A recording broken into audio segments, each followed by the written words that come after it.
এ আমার যুবক,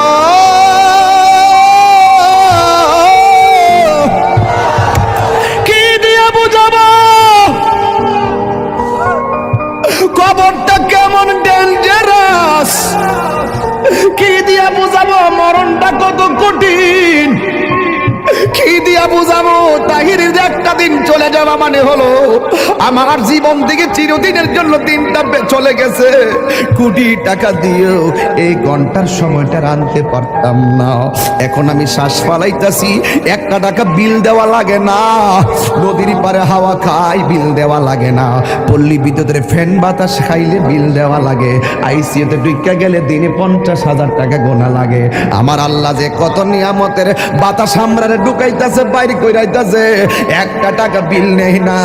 আল্লাহ কয় বিল লাগতো না, শুধুমাত্র তোরা 5 বার আইসা কপালটারে মাটির মধ্যে লাগাইয়া দিবি। সুবহান রাব্বিয়াল আলা বলবি। দুনিয়ার মালিকের ডিউটি 20 দিন না করলে 20 দিনের বেতন কাটা। আর আমার আল্লাহ তোরে হাজিরা দিছে দৈনিক 5 বার।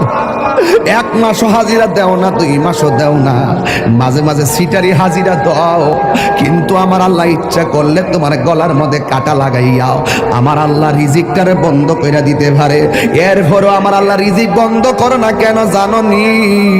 কারণ হলো আমার আল্লাহ কয় আমি আল্লাহ তোরে মায়া কইরা বানাইছি, মায়া লাগে।